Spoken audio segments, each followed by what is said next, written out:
Alright guys, so here's a live situation. Now I'm just looking at the news, and basically we got this set at 419 on the website, which is GMT plus free. I also set it the same for up here as well.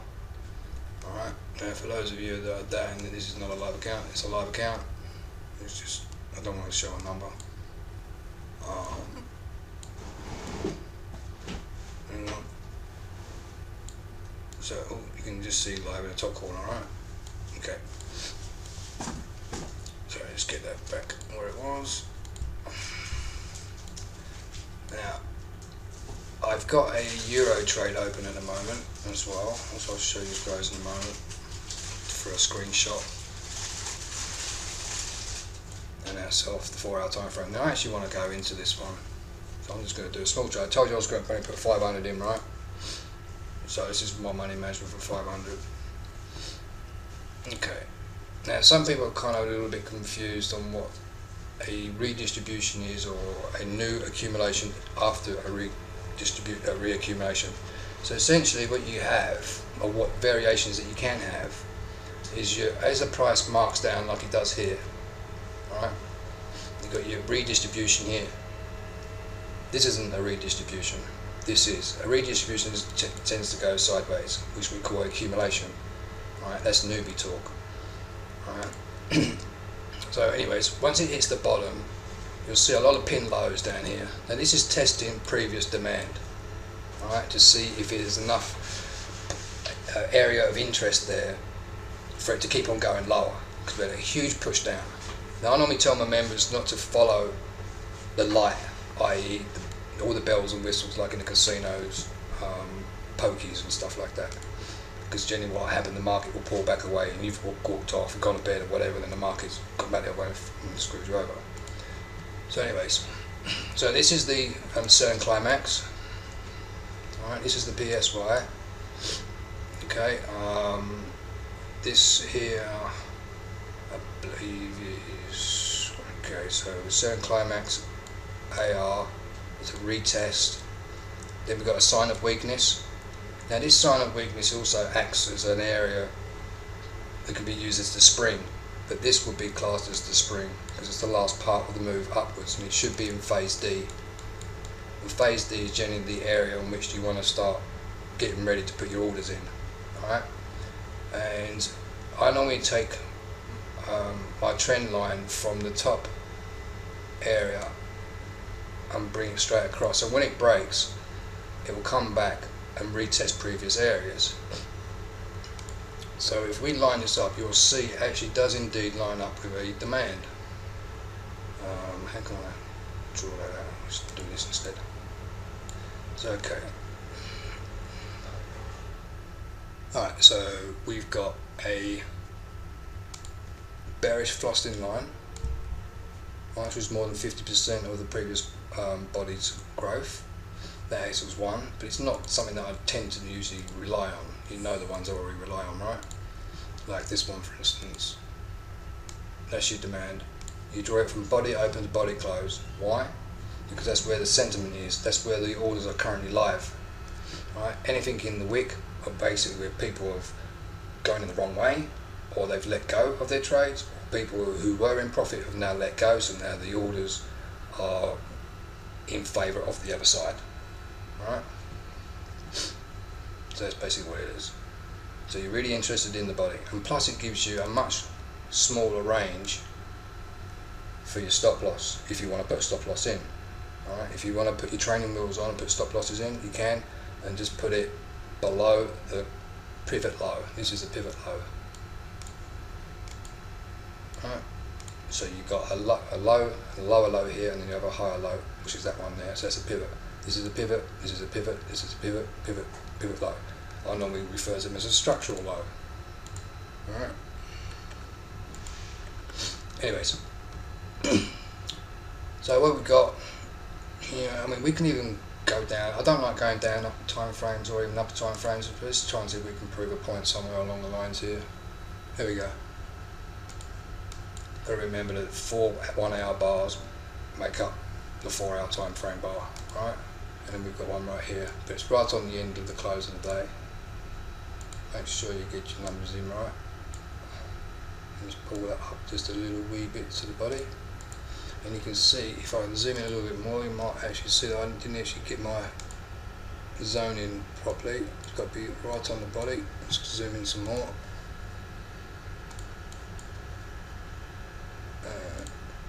Just get that one out of the way for a minute.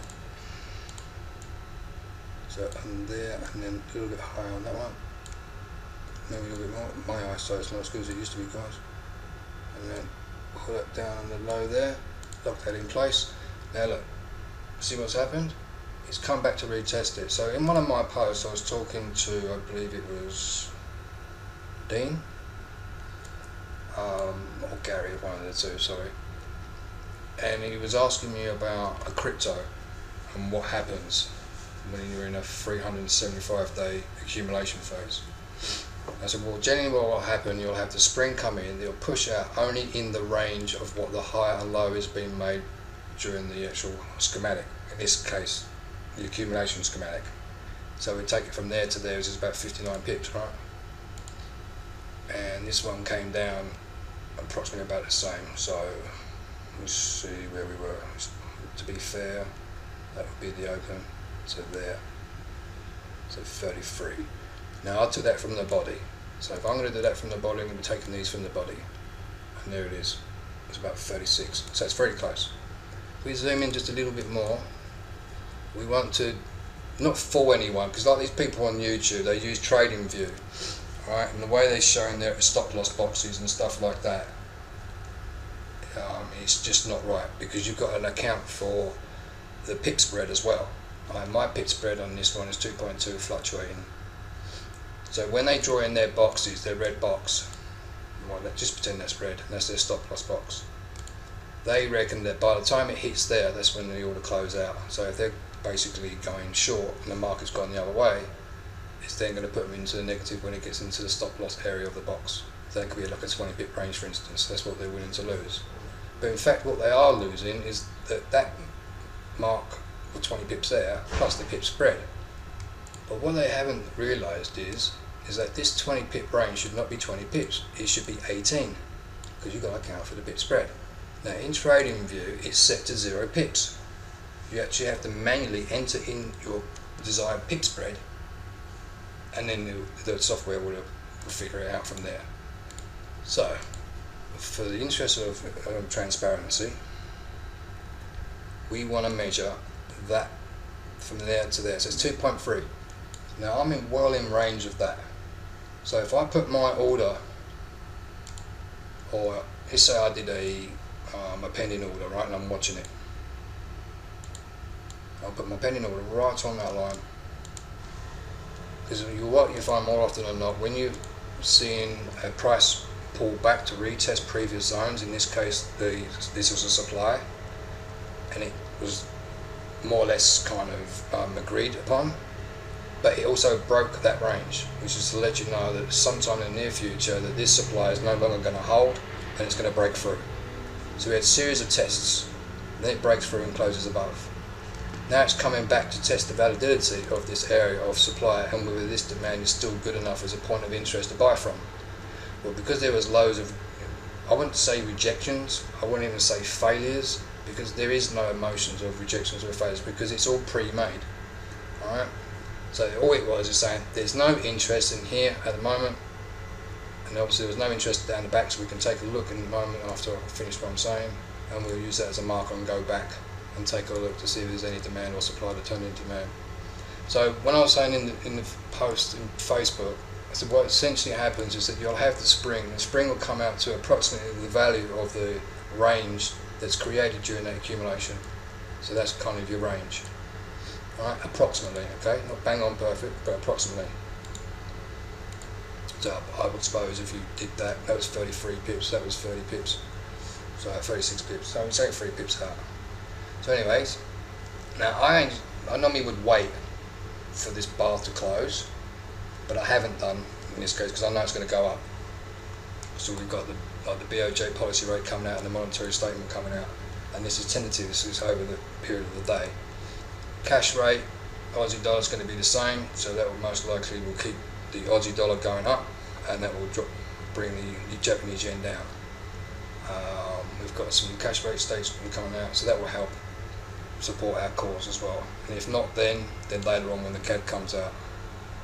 Right. So anyways, I know it's going to go back up. So when you see the spring, I would sometimes refer to this as a spring, but it's going to be the last one, phase D. When it breaks out of phase D, you get then phase E. In phase E, there will be a pullback. It will be an LSPY, or maybe just a test, and it's testing back into the area.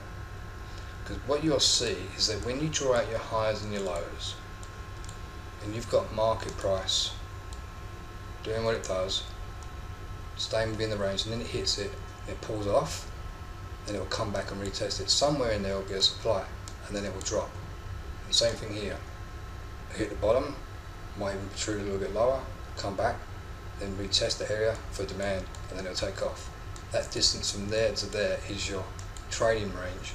If you calculate the distance from there to there, when you put your Fibonacci from here to there, that will come up to about 13. And the same thing here. So that will now give me an 88.6 projection on the way up.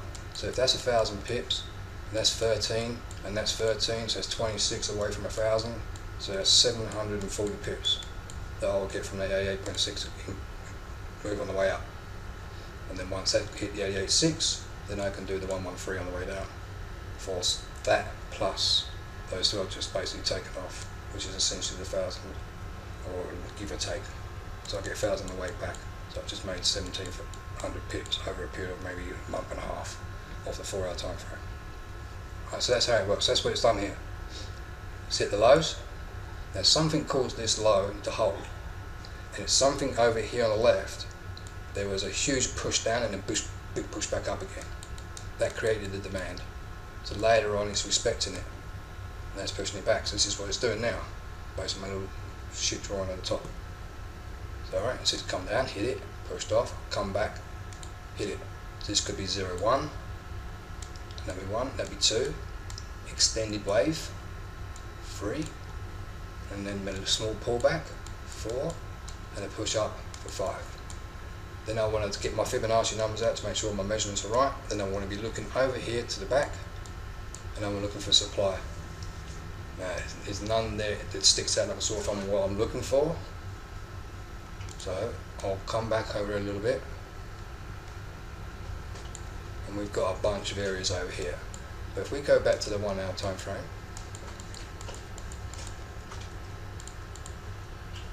and let's just zoom out a wee bit.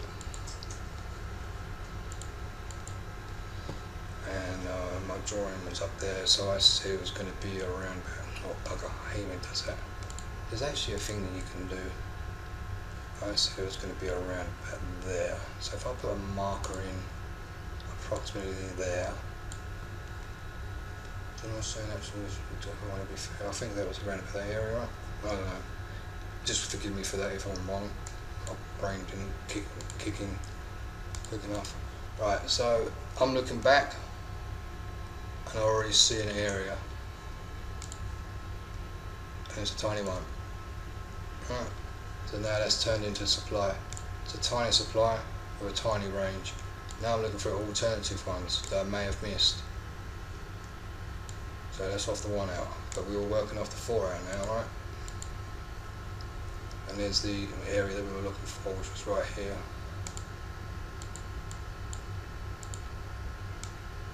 Just move that away. And there it is. Rally base rally. Your base actually is your range for your demand. Demand basically gets broken. Lets you know it's going to be give way later on. Comes back, retests the area of demand, it turns into supply. Same thing up here. There's your bearish frosting line. Another area. And there's also another area over here. So you can see where it's testing it on. Right, and there's your morning star. That's where evening star right up there as well. Alright. So they're all valid. But with the Fibonacci retracement levels, if we were to sit here and just be a little bit more precise, we're looking for anywhere between 38 point, oh not 38.2, so it's a little bit more than that. Around maybe about 42 to 72, but on average around about 61%. 61% pullback generally means that there's going to be a pullback the other way. A 38.2 means there's going to be a continuation. Alright, so we get basically down to, right, let's do the body to body.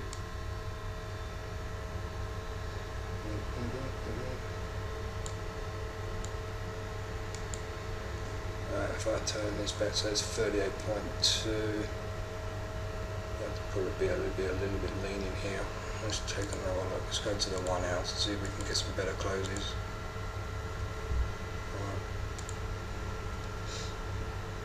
Okay, alright. Let's do that. There's the low there, and there's the high there.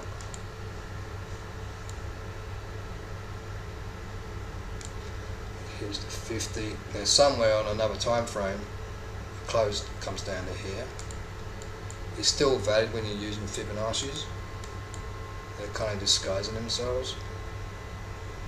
So this is the one we're looking for. There is one on the 5 minute. I think this has happened the other week. I doubled my balance on that one.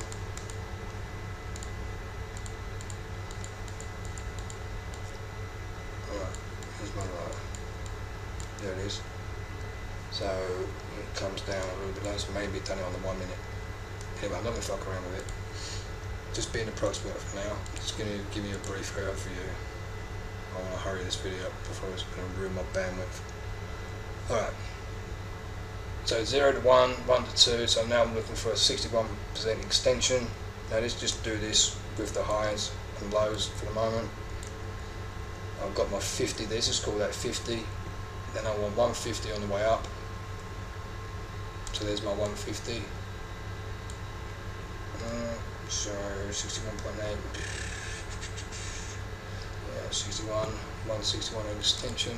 Because 50 is a derivative of 1618. So there's your other number.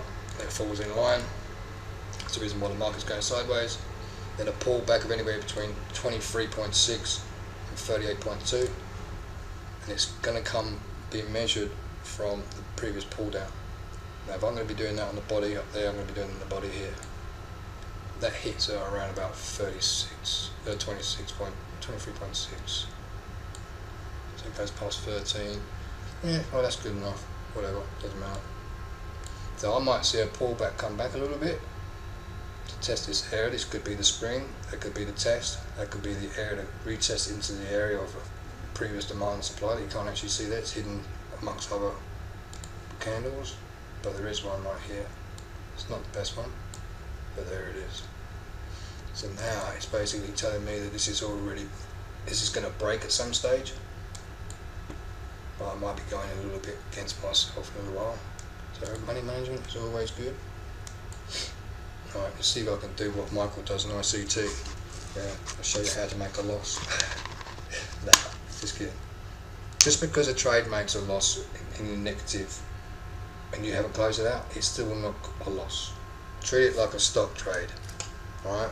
Keep you calm, keep you cool. Alright?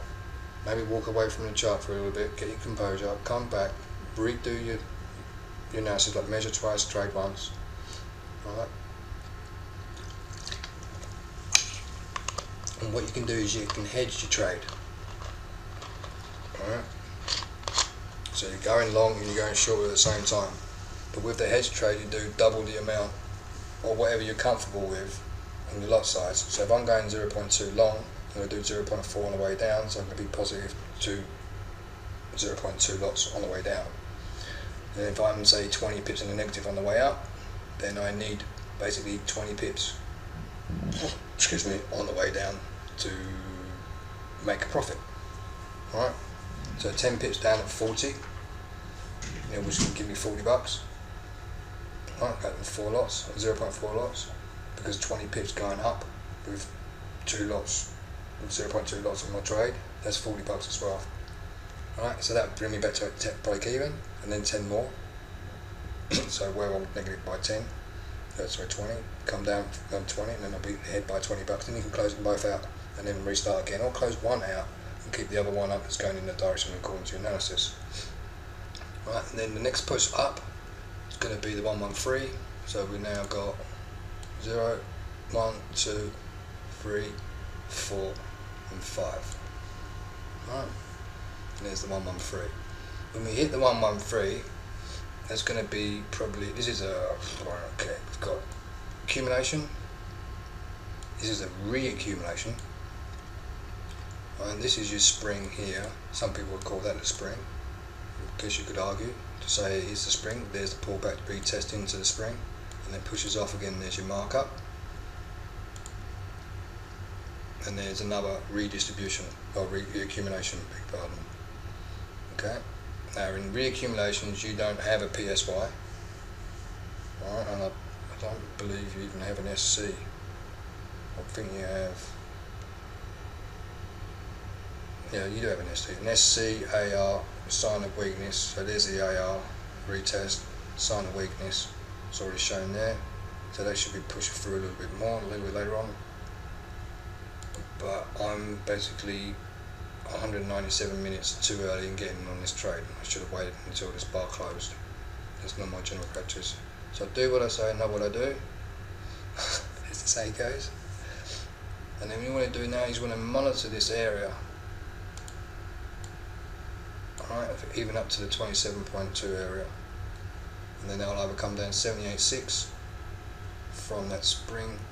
Then you move your trade back up. If that was there, if that was a 27.2 extension, work on my cursor, then you want to measure it from there. And then the 78.6 on the way down. And then you'll see 78.6 lines up with previous area where it was testing before. And there should be a supply or demand in there somewhere. Look up to the 4 hour, and there it is. Right, 78.6. Here it is.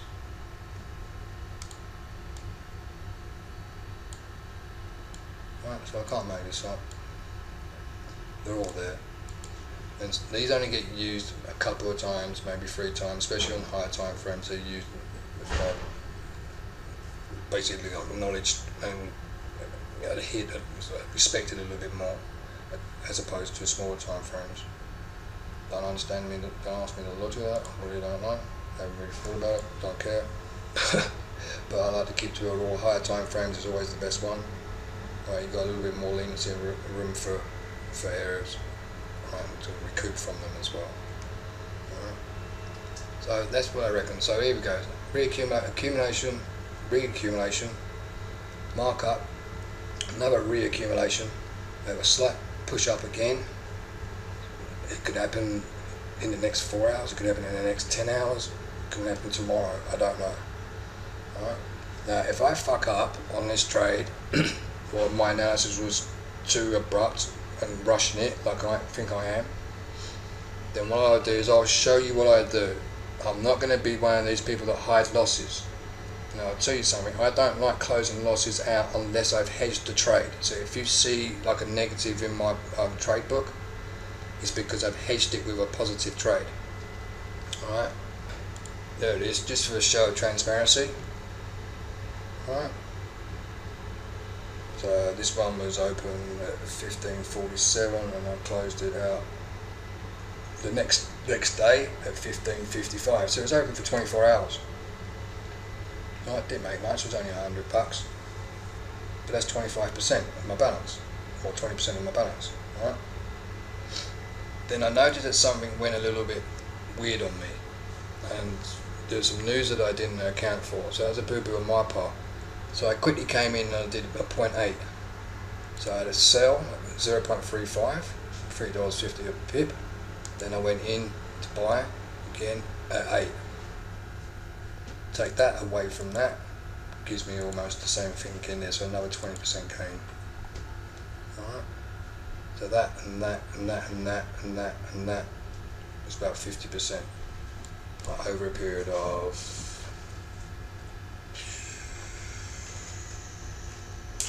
6. So we have a period of 8 days plus the weekend.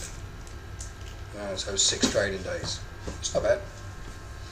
Alright. So what I'll do, if I fuck this trade up, I'll show you how to work within a boo-boo. Now, mentoring and training like this would not be complete if I showed you these type of things, and I've done it with my other members before. I had a webinar and I had something like 380 people in my webinar, and the webinar was titled something like what to do when you're in massive drawdown, and I was on the live account.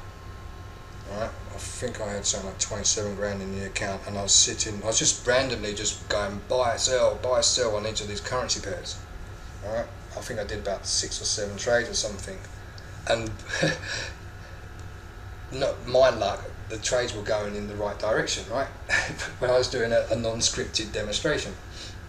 So anyways, after about an hour or so, they started to turn around, and I just let them go into the negative. Well, maybe some of them were still in the positive. And I go, right guys, so this is now what happens, and this is what you could be facing should you rush things, or your mindset is not correct, when you're doing things for the right reason but you're doing it in the wrong way.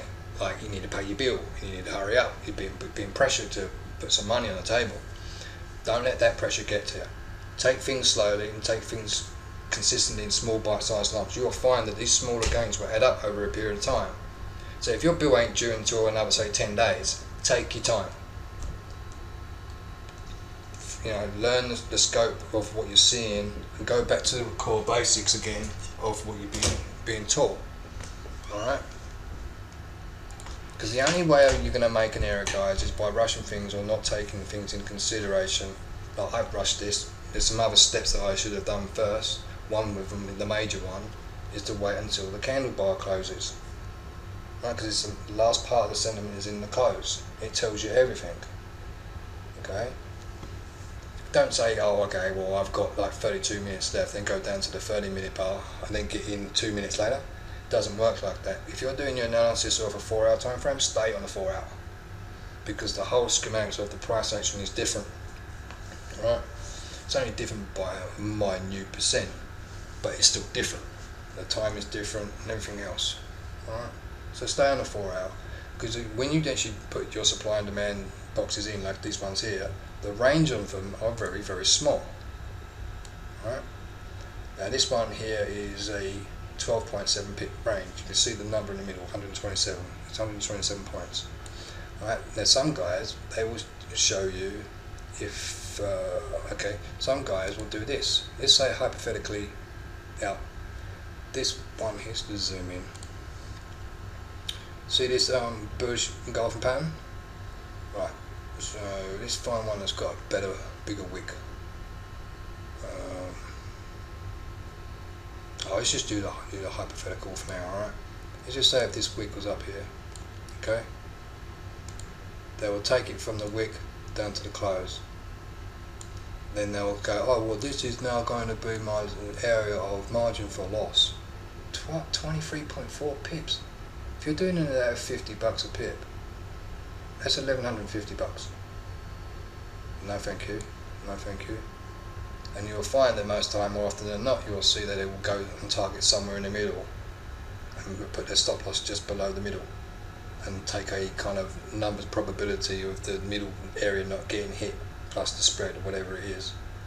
So if that was 50 pip range, do a 25 pip stop loss plus the pip spread, so 27.3 pip stop loss, and then that's what they're happy with.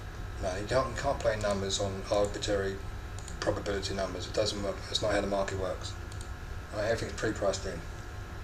So if you do them from body to close, first of all, your range is a lot smaller. Alright? And secondly, you'll find that most times, more often than not, you'll see that most times the ranges don't get completely filled to the high or to the low of how far the candle goes. So, for instance, this one here is an imbalance zone, and it's a true imbalance zone because the market pulls back, right? And it pulls back over a period of 5 or 6 hours or something.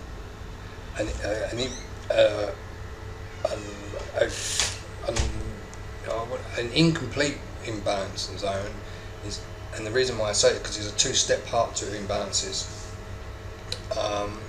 The first part is basically to validate, to solidify the notion of point of interest that this area here that it pulls back to and creates the extra demand is going to be an area that's going to be used as a point of interest later on down the road. It's pre-marked in. So this is now called a fresh demand, right? And then you know that that area there is actually a true imbalance zone. If it's not a true imbalance zone, then it's just basically going to hit it, maybe pull back a little bit and then push through. But there's no marking indicators to show a supply or a demand, or a supply turning into demand as it breaks through the supply and then turning into demand. Right? That's basically just lost interest. There's no orders there, because what people are looking at when they look at the order books, they're looking at where the highs is and where the lows are, and they're trying to, locate these areas of bullish and bearish engulfing patterns, the ones I show you. And you'll notice more often than not that I'm only marking in these type of zones, and this one here I'm not really marking in like evening stars or bullish thrusts or whatever, although they're still valid, don't get me wrong. There's lots of stuff I can show you along the way, right, to give you more confidence to stay in a trade. Like for instance, if you see this market push down here and then push back up, right, that's like a 115-16 pip spread. If you've gone long and it's come back down to here and you're now negative 35 pips or whatever, or you have 30 pips, you're going to probably shit yourself. But you need to go back to your basics of what you've been taught. There's your low, there's your higher low, there's your higher low, higher low, higher low. And what you'll notice is that these lows are being held and they're not being broken. It's holding the low. So now the trend has now changed. So when you take in your Fibonacci from that low to this high of that pivot high and see how far it came back, you see it hasn't even come back.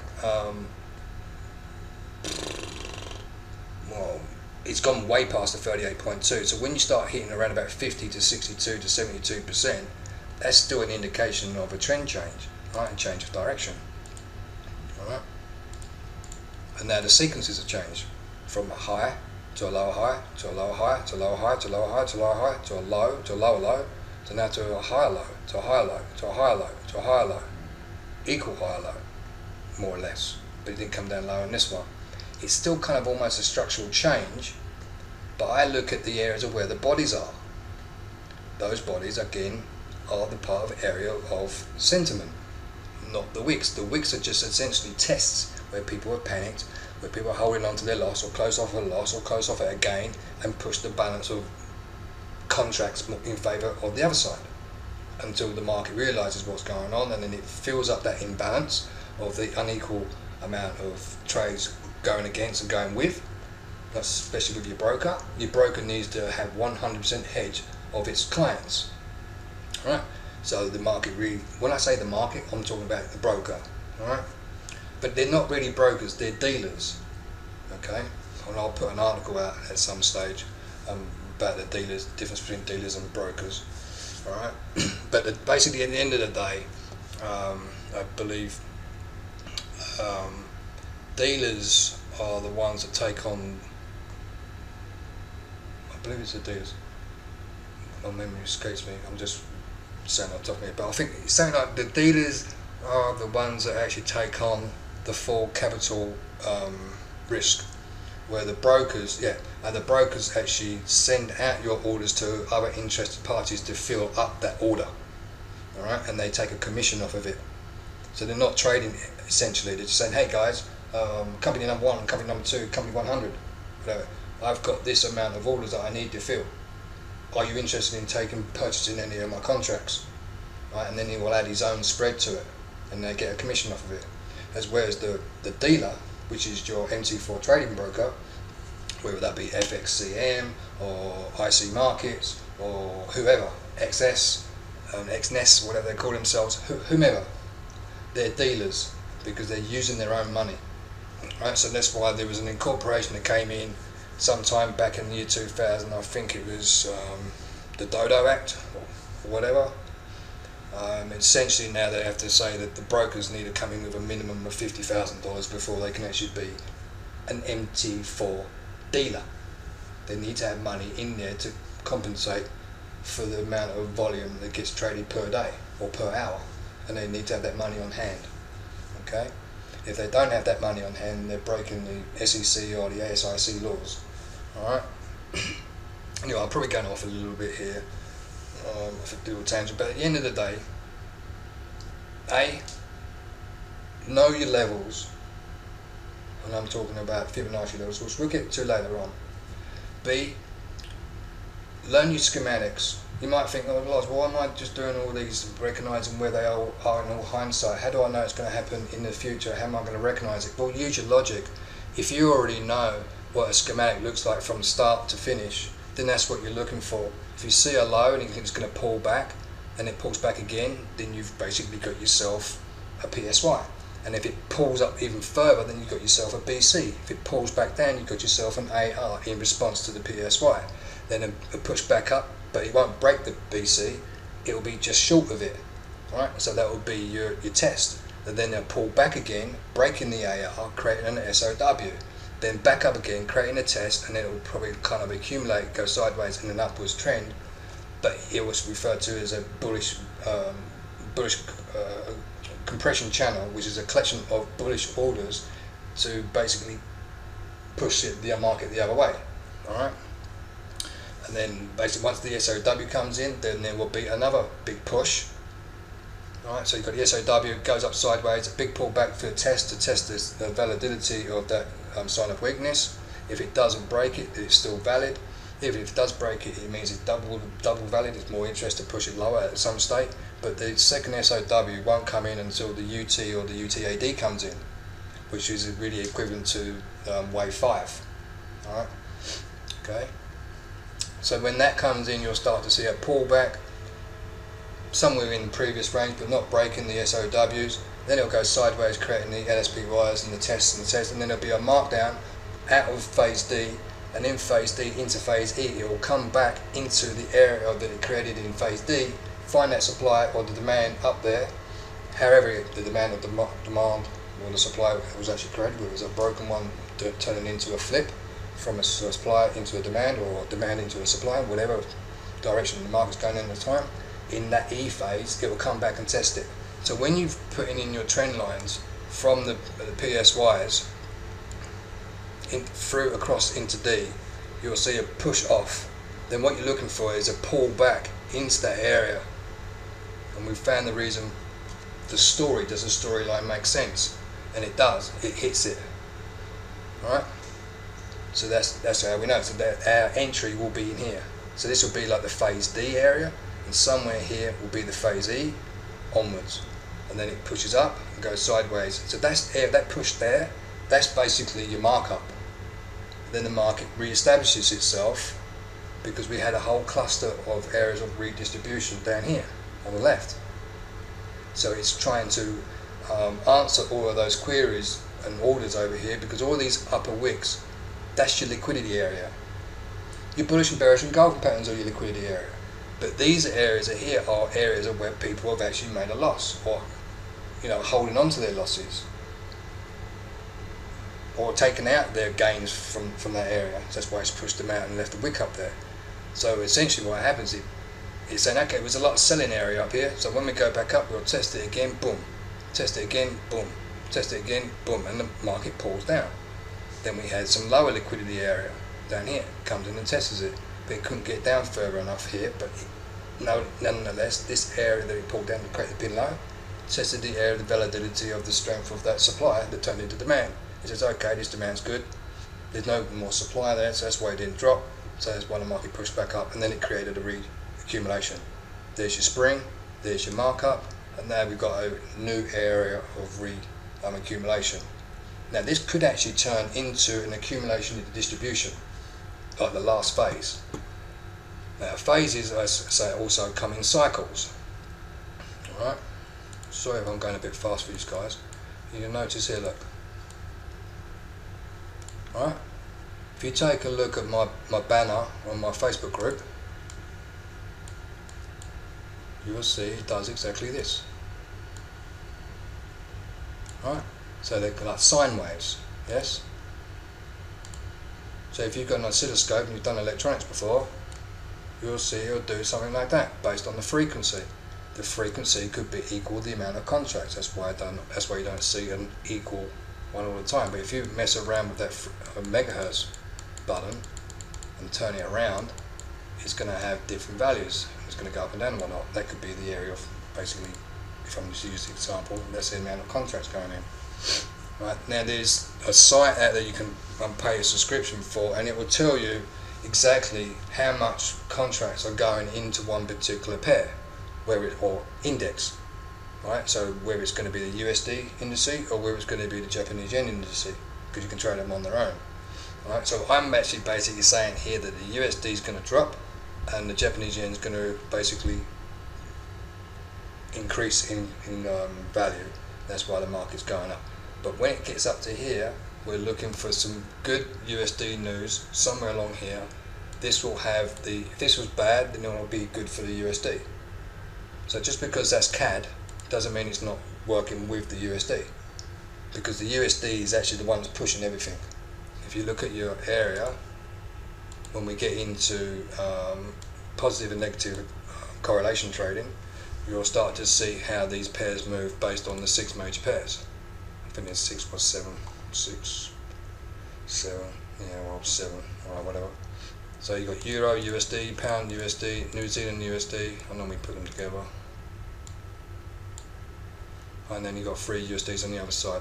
So if USD is coming down, these pairs on the left hand side will go up. Alright. You've also got a Euro Pound one as well. Now when the Euro goes up and the Pound goes up, this drops. When the Euro goes up and the Pound stays sideways or goes down, then that goes down, or in favour with the most volume. You'll see it when we do some compositions later on in some weeks or months down the road. Alright, so it gets a little bit confusing, but I've got a cheat sheet for that somewhere. So okay, so A, know your levels. B, know your schematics. Know and understand where the highs and lows will come in after a high has been made. How do you know that high has been made and that is the high? It will create a pivot. Right? This is a pivot. Let's change the colour. This is a pivot high. This is a pivot high. You'll see a bar like this, and then another one. Let's say, am I going to draw this one out? And then another one come in like this, and then it will break that previous low, and then the other one will follow through. That's when you know that that is now a complete pivot high. Same thing vice versa for a pivot low. Market will come up, push forward, now it's broken it. If it closes above it, that's great. Now that's a pivot low. Right? So you can now see it's broken above the main area that creates the kind of the pointy part. Right? That'd be that area. Just clean my screen up a little bit. So this area is the middle. That'd be left side, right side. Yeah, and as soon as it closes and breaks above the major areas that create the middle part of the pivot and closes above everything else, including that little high that it made in that top wick, that's a pivot. Same thing here, again, it made a bullish engulfing pattern. That's also a confirmation. You get more reassurance for the next bar, it closes higher than the second bar. So that's now a pivot. This one's a pivot as well. This one's a pivot, this one's a pivot. So now if I wanted to say if that's going to be a pivot high, I'm looking for a bar to close down to there, or maybe there, and then the next one to come down and break below that, close below it, and then that will be their pivot high. But I don't want it to do that. Obviously I want it to go up, don't I? Alright? So, okay. A, know your levels, which is your Fibonacci levels, and levels of your supply and demand, the right ones. Alright? We're always going to be using these type of supplies and these type of demands only. Alright? The body needs to, the second bar of the 2-bar formation needs to be somewhat, say 3 or 4 times. Doesn't have to be an exact science behind it, or even an art.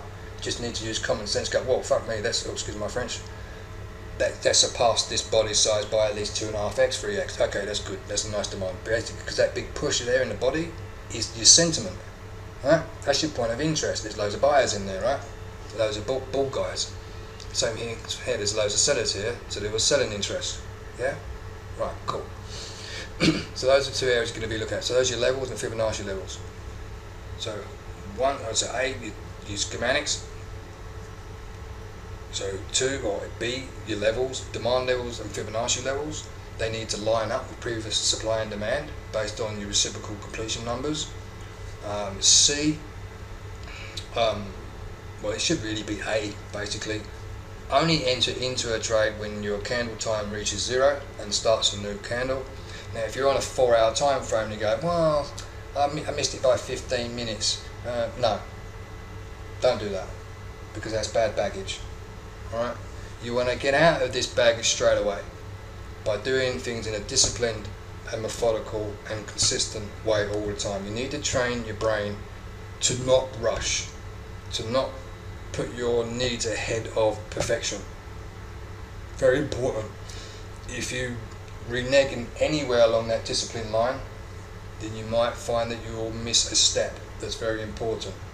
Actually, all of the steps are important as one another, but you've got to be very, very cautious. Okay? And if you do it the way I'm saying you to do it, you will do extremely well, and let patience be your guide to profit. Okay?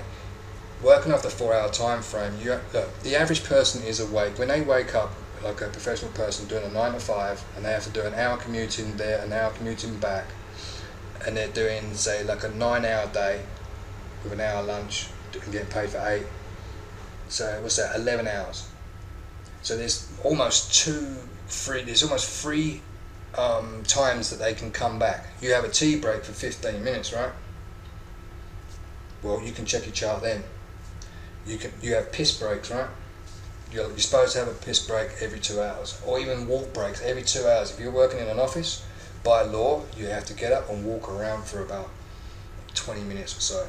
There's also another thing for working in foundries and stuff like that as well. There's a thing called micro breaks. They're becoming part of law now. So if you're doing long hours or sitting down for a long period of time, or you're crouching, bending over and lifting things up, you can have a micro break whenever you want. The more micro breaks you have, the better, the company says, according to the health and safety regulations. Alright. So you can check your charts then. You can time it. There's no excuse to not come back on the end of 4 hours. So if it's say 12 o'clock and it closes and the new bar starts, I want to be at my chart at 11:45. So I've got those 15 minutes, or even at 11:55, just so I can see where things are. The more you revisit those chart during those times that you're allowed to, so you don't get the sack. Even on the way home, if you're now commuting, you're going by taxi or going by train or whatever, or being pool riding, or if you're driving home, then make sure you take a break, pull over into a car park somewhere, into a park, take a quick look. Don't do it while you're driving. Don't even have it up on your dashboard so you can just take a look until you've got your eyes off the ball. Make sure you pull over, turn your engine off and look at your chart quickly, go right, okay, good, and then you can go on. By the time you get home, you might see you're there, say 10 minutes before the new bar starts, and it might be that bar that you want to get in on. So now you get in, have your cup of tea, and by you've had your cup of tea, you can get in on the new bar. And now what's it going to be now? It's going to be what, 6 o'clock, 7 o'clock by the time you get home? Maybe 6 o'clock, or whatever. Depending on what time zone you're in, it might line up with the broker time and everything else. Whatever the case is, you don't need to rush it. Like even when commercials come on your TV, how many of you guys watch commercials or TV when you get home? A lot of you, right? You might not even want the TV on, but if someone in your family household is watching TV, but the commercials will come on. Or use that time to away from the idiot box and get back on the intelligent box and see if you can turn that time into money, right? And you can still keep a full, healthy lifestyle, even add to your lifestyle activities, even take your family out for a meal or whatever if you don't normally do, and just enjoy your life like you're supposed to. I did a course, you will see some of the videos I posted, they're all on YouTube. That's the first course, is basically on how to use the MT4 trading station, and every single one of those videos is essentially in itself a strategy. And everyone made 100% win rate, and there was no back testing needed. It was just a simple rule, cookie cutter steps. Right? Is the signal there? Yes, boom, set it for 20 pips, put your stop loss underneath the previous pivot lows or highs, depending on where you're going and what direction you're going in, and then just walk away, and hopefully in about 4 to 12 hours your TP will get hit. I mean, I knew someone who was doing like 16-hour days, and they will still be able to commit and do all the posting of the studies during those 15-minute breaks that I told them to do. And one person smeared over 1,000 images, and I marked every single one of them. Right? And she ended up getting 100% as well. She was a programmer plus a community worker as well on the weekends. I didn't know where she managed to fit all that stuff in with what I was showing her as well, but she did a wonderful job, and that gave a lot of other people a lot of motivation. And then everyone else chipped in. So if you chip in, it will give other people to get motivation as well, because if you can do it, they can do it. Right? And you shouldn't be shy about making a mistake. If you make a mistake, it's good. Making mistakes is good, because it gives you a chance to correct yourself, better yourself, and increase your confidence.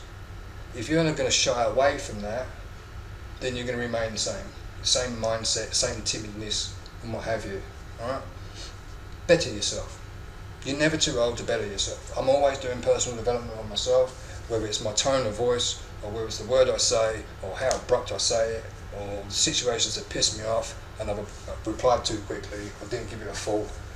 Now I have a thing saying, well, Loz, you're not the problem here, you're not the issue here, there's an issue bigger than you. So keep yourself out of the equation and be cool, calm and collective. Right? Because if someone else is expressing an issue, don't put your issues above theirs. Right? Because they're the one that's being vocal about it and you're responding to it, and you might not like that response, but at the end of the day, fuck your response, because at the end of the day it doesn't matter.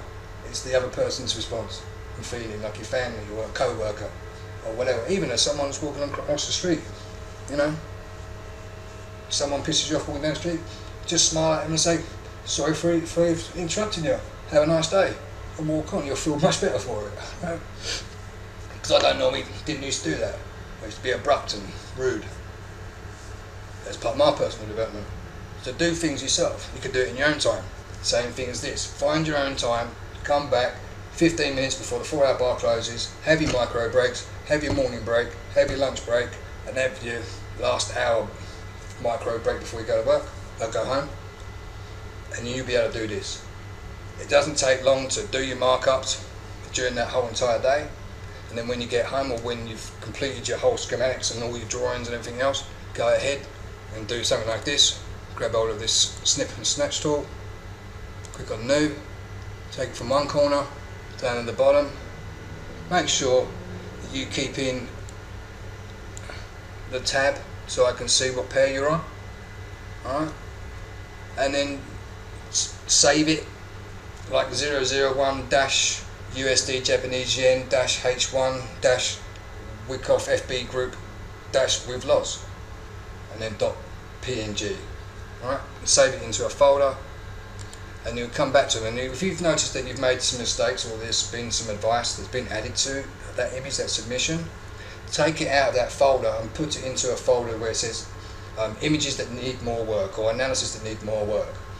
When you put all of the ones in that folder and keep the ones that are perfect, that you did a good job on, in the good job folder, and you see how far you've come along. And have notes, like a notepad, saying, okay, 0057 file on whatever, I needed to do this. So when you go back over the weekend or whatever, when you've got time, you can go, right, where did I mess up there? Well, okay, what did I forget? Okay, let me go back to the areas that needed more work. So you're creating yourself a journal, and then you're in that journal, you'll update it and go, okay, well, these are the submissions that people posted as their replies on how you could have improved or look out for extra areas that you didn't focus on before. And these are the bits of what Loz has said that's basically coinciding with what the members have said. Alright? So I might say something one way and the member might say it a different way, but it means the same thing. Yeah? And you go, oh right, okay, now I get it. You'll very rarely make the same mistake more than 3 times if you have a disciplined order of actually learning and applying it and keeping your day-to-day focus, you know, on the game. Your natural activities, your social life, your family life, making new friends, doing new activities, and learning how to become more independent as opposed to being dependable by another company to put money in their pocket. Alright? Become self-sufficient, fuck the boss off, make enough money. If you can make, say, 150% more than what you're making at work, while you're taking these date times to come back and still making that 150% more, so if you're doing 100 grand a year at work, and you're making 150 grand while you're at work and doing your trading, God, do you think your family would appreciate you coming home, staying at home for the extra 45 hours a week or 40 hours a week? Oh, sure they would. What would you be able to do with those extra 40 hours a week at home with your family? You'd be enriched big time, right? Your life will be, you'll glow, your confidence glows, and you'll just be whacking all these trades out. So I'm only doing this at a small lot, but I'll be going through these pairs and I'll be opening up other ones, creating myself a portfolio. So that's basically it. I know I've thrown in a lot of information in there, I don't even know if this is all coming through, but I'll get it rendered up, and then if it's posted then it all came out okay. Alright, so again, A, know your levels. B, know your schematic lines, know the order in which they come in. C, making sure that you're going in on the trade on the close of the bar, or maybe D should be, that should be D, maybe C should be come back 15 minutes before the 1 hour bar closes or when the 4 hour bar closes. E, do not do your analysis on 1 hour and then go down a time frame or up a time frame and then do analysis on that and work off the 30 minute and then go back up to 1 minute and do analysis off of that. No, stay on the 1 time frame. Alright, and if you don't know, if the storyline don't make sense, when you know the storyline, don't trade. If you don't know because you don't know, ask a question, post an example. So am I right in assuming or in giving the information I've read so far that this will go up and this is the PSY and this is this sign of weakness or the sign of strength or whatever, that something else is going to happen after that, like i.e. is there another test that's going to come in? Is it going to go and find demand or is it going to go and find supply? Let us know and we will fill it in and I'll give you some more examples. Alright, sometimes I'll be out like I was earlier with friends and that. I did a video, I did like a 14-minute reply, right? And then I did another one for 4 minutes as well, or something or another, about not putting too much time into those people that don't follow my schematics of procedures in the curriculum that I'm putting together that I know that works, right? Because I've done it before with other members, and the same thing with my previous course. 153 videos, took me 3.5 weeks to put together, and then another sort of 2 weeks to render them all up, package it all up, whatever. 17,000 members on the front end, 18,000 on the back end. Yeah, gave a lot of money away. I only kept around about 2-3% of the overall income. But at the end of the day, the main focus wasn't me to make money, although it was nice. But the idea was just to prove a point to people when they kept on whinging and saying, well, you know, the RSI or the commodity channel index or the ADX or the moving averages, they lag. No, they don't lag. None of the indicators lag. They're all operating off the same data that comes in on these candle bars. Right? You've got a data feed comes in and it gets plotted into the chart. That's all it's doing. Alright? Don't blame the tools. I've proven it beyond a shadow of a doubt, and if you don't believe me, go to my Elite Day Trading Academy on YouTube. I might even show you what it is. Now look here guys, look how ironic this is, right? I've had this channel up for quite a while, and granted for the first couple of years I didn't do much uploading of stuff or complete all of the uploads, but beside the point. I'm a marketer, but when I've got enough members, that's it, I'll stop and I won't do no more marketing. Right? But this thing, you'll notice like people like ICT, he got tens of thousands of members because he's a marketer. Yeah, he's a bullshit artist. Alright? Look how many followers I've got, about 120. Look at the views that I've received on it, not much. And I find it kind of weird. This is the one I uploaded the other day using the Fibonacci in reverse to predict the next 4 swings. Right? These are the kind of things I come out with. I've done loads of extra analysis that you'll be privy to at some stage, all the videos, to show you the method of my madness and how I can add to the industry of technical analysis. But what I want to do, the main thing here that I want you to do, let's give you a quick read of this. What I'm showing you now is actually this, the Mundus Vivendi.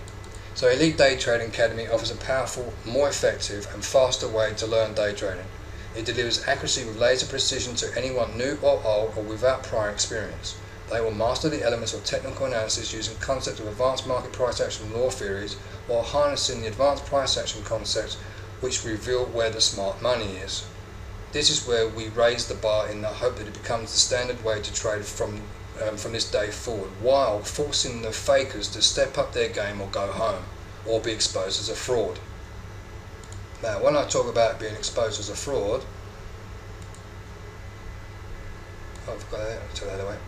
I've got this thing up here, right? It's called FX Roasting Seat, and it's going to be a new channel that I'm going to have up and running. Alright, and down here at the bottom it says an honest and fair review to help newcomers move towards the correct information. Alright, so that was the idea behind that.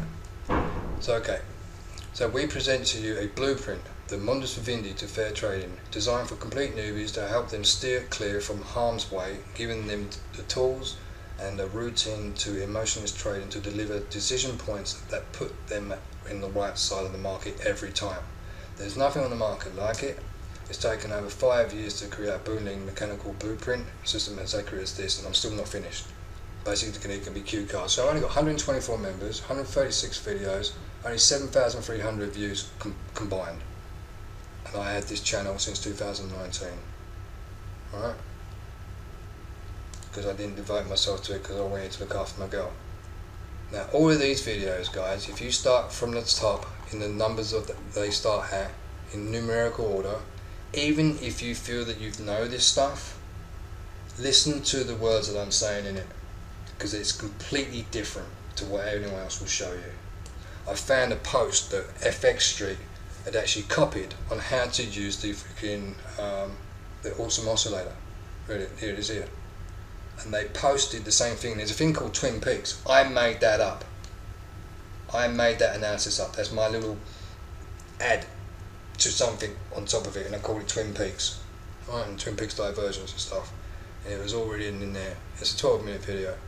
Basically, they've taken my numbers that I used as well. When you come down here to combining indicators together, there's one here with the awesome oscillator and the RSI, like AC and AD indicator strategy. There's a CCI, commodity channel index, awesome oscillator. It's always going to be the awesome oscillator ones because it's my favorite indicator.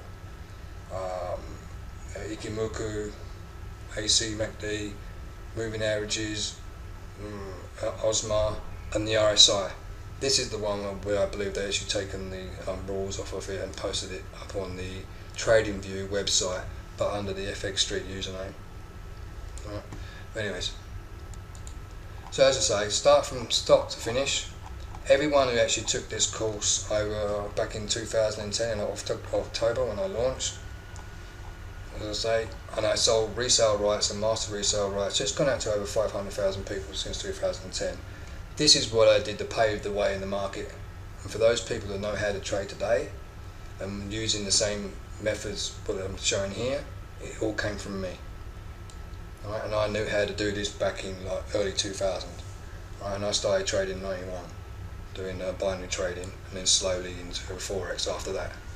So when I say, like, I don't really like to boast, but I'd say to people, so come on guys, you're using the wrong terminology, you're supposed to be saying this and like that. I said, look, and this stuff here, oh, it's a shame I didn't get credit for that, but never mind, I'm glad it's working out for you. Then they think I'm an asshole.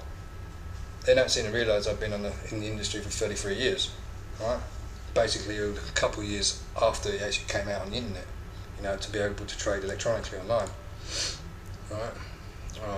So FX Solutions and Oanda was my first two brokers who I was with, and then FXCM and their sister company, Hot Forex, and loads of others in between, right? So yeah, and I've won a lot of competitions, like binary competitions, and price action was the main one. When I say price action is essentially looking at a single candle bar, not candle bars in a group.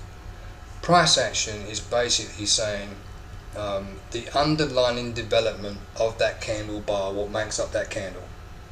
Every single candle has its own chat personality, chat log.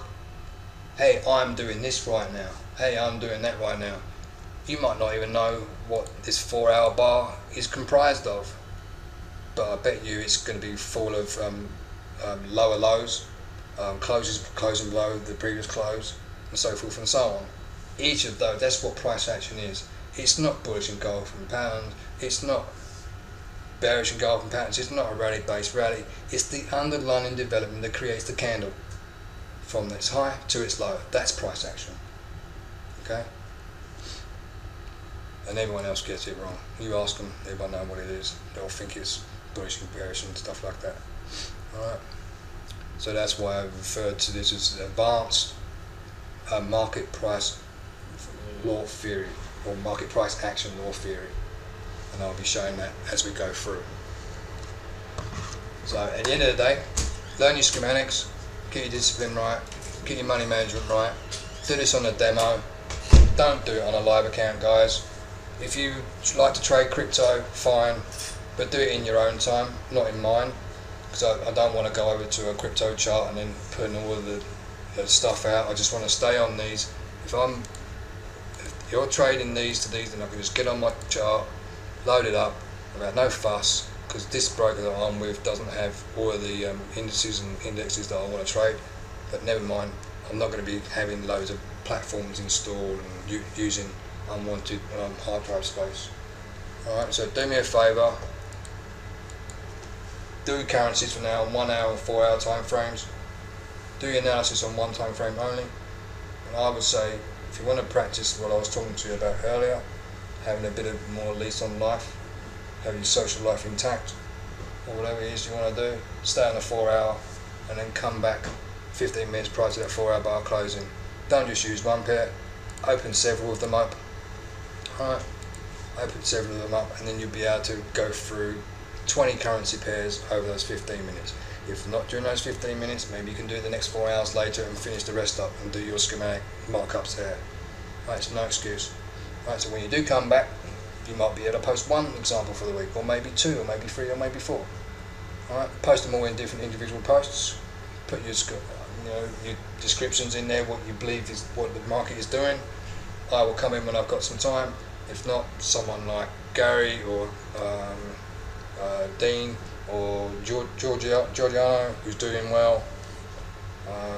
Sorry if I haven't mentioned anyone else's names, but I guess you're not around enough. But show your face more and I'll give you credit where it's due. Alright? And you'll probably do better for it anyway when you show your face more. It just tells me that you're actually doing something. And if you're too afraid to post on the charts, you post charts on a group, then send me a private message, right, at loz.lawn at Facebook. Alright, even add me somewhere. Right. So this is my Facebook page. It'll only have probably follow on there, but if you click on here on more, you can find the friends button on there and you can add me as a friend as well. Then send me a private message, tell me what your issue is or concerns or things you want to sort of iron out. Be as descriptive as possible. Don't say, hey Loz, I've got a question, and then not pass the question.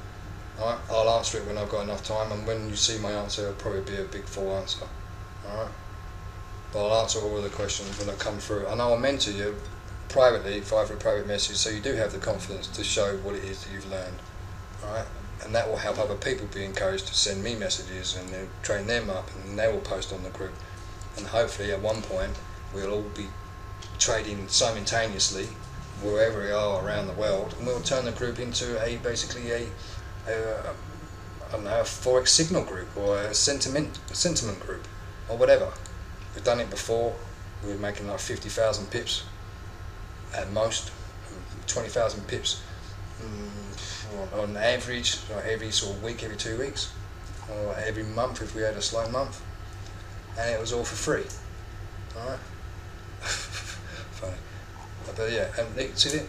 This is what I was telling you about before, the oscillator, where I was showing you how the market moves in its cycles. Right? Yeah. And that's how you can really give yourself a bit of a heads up on where you are, where the market phase is. Alright. So do that. And yeah, just don't give yourself excuses. Give me something to do, guys. I'm sitting here. When Carly's gone to work doing her hairdressing, I'm either sitting here watching porn, no, excuse me, Netflix. Oops. No, I'm either watching Netflix or I'm just sitting around doing nothing really. So give me something to do during the day, guys. Alright? And you'll see the fruits of your labour be more than fruitful. Anyways, I'll be rambling on enough. An hour and 10 minutes almost into this video. So I'll get this rendered up and I'll see you on the flip side. See you later, alligator.